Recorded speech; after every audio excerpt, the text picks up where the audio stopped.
आदर्श और यथार्थ, इन दो में बहुत बड़ी दूरी होती है। आदर्श के आधार पर आप यथार्थवादी व्यवस्था बनाना चाहें, ये आपकी इच्छा हो सकती है, लेकिन ये नदी के दो छोर जैसे हैं जो आपस में बड़ी मुश्किल से मिलते हैं। बड़ा रेयर होता है कि ये दोनों मिलें। आमतौर पर होता है कि ये दोनों मिलते नहीं, और मिलते हैं तो बहुत दूर तक साथ नहीं चल पाते हैं।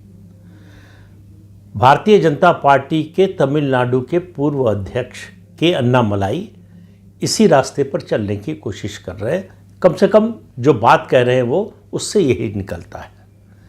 वी द चेंज के नाम से उन्होंने एक संस्था बनाई है। अब सोशल मीडिया पर आजकल जो है, इस तरह का कोई नया प्रयोग आप करें, तुरंत हाथों हाथ लोग समर्थन में आ जाते हैं, चाहे उसका मतलब समझते हो या नहीं समझते हो। सबसे बड़ा उदाहरण और सबसे ताज़ा उदाहरण वो कॉकरोच जनता पार्टी है, जिसके 2.25 करोड़ के करीब जो है फॉलोअर हो गए। इसी तरह से के अन्नामलाई के 10 घंटे में 10 लाख समर्थक हो गए।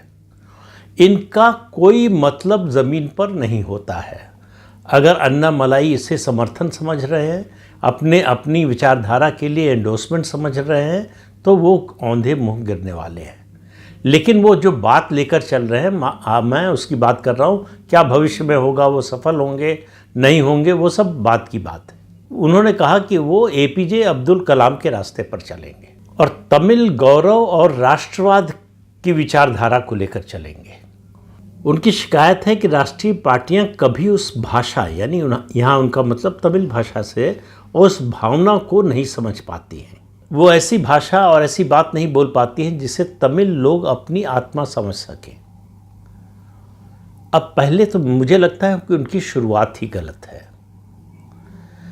आज़ादी के बाद से 47 से 67 तक 20 साल तक राष्ट्रीय पार्टी का ही वर्चस्व था तमिलनाडु की राजनीति पर। उस पार्टी का नाम था कांग्रेस पार्टी, उसी का शासन था। अगर जवाहरलाल नेहरू ने गलती न की होती राजा जी को नाराज़ करने की, उनकी उपेक्षा करने की, उनको अपमानित करने की, तो वो कांग्रेस से न निकलते। कांग्रेस से निकलकर उन्होंने एक पार्टी बनाई, स्वतंत्र पार्टी। ये स्वतंत्र पार्टी विचारधारा की दृष्टि से राइट विंगर थी।